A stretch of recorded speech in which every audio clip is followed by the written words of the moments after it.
Under measure of dispersion, variance ነው የምናየው እዚህ ጋር variance ነው። Before variance you need to know a little bit about mean. arithmetic mean ማወቅ አለባችሁ። arithmetic mean መጀመሪያ መስራት አለብን variance ለመፈለግ ማለት ነው። arithmetic mean ከፈለግን በኋላ ነው variance መፈለግ የምንችለው። So you need to know variance represent with this symbol. በዚህ ሲምቦል ነው denoted የሚሆነው ማለት ነው። እቺን ካያችሁ variance ናት ማለት ነው። እቺ ስኩዌር መሆን ትችላለች። ስኩዌር variance እንለዋለን variance። ስለዚህ ምንድነው variance is equal to ጀነራል ፎርሙላውን ስናይ ምንድነው የሚሆነው x1 የተሰጣችሁ ዳታ x1 ሊሆን ይችላል x1 x2 x3 x4 x5 እያለ ይሄዳል ማለት የተሰጣችሁ ዳታ ማይነስ x ባር እናደርገዋለን። x ባር ማለት ደግሞ ሚን ማለት ነው። ሚን ማለት ከዚያ ዘ ስኩዌር ታደርጉታላችሁ ማለት ነው።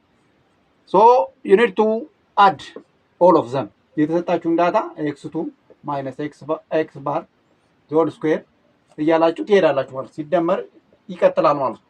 ከዛ xn minus x bar the whole square ታረጉትና ከዛ ለn ታካፍሉታላችሁ ማለት ነው። ለn ማካፈል this is the general formula of variance የቫሪያንስ ጀነራል ፎርሙላ ነው ማለት ነው።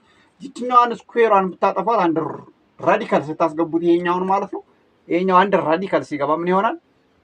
ይችን ስኩዌሯን ለማጥፋት ማለት ነው። አንድ ራዲካል ኦፍ ታረጉትና x1 minus x bar the whole square plus x2 minus x bar the whole square plus dot plus xn minus x bar the whole square over n ይችኛዋ ምንድነች? ስታንዳርድ ዲቪዥን ትባላለች። ስታንዳርድ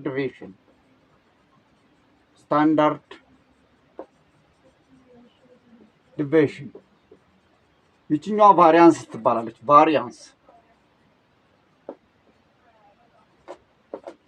ትባላለች ማለት ነው። መጀመሪያ ቫሪያንስን ትፈልጋላችሁ። ቫሪያንስን ለመፈለግ የግድ ሚን መፈለግ መቻል አለባችሁ ማለት ነው። ምክንያቱም ምንድነች? ኤክስ ባር ማለት ሚን ነች።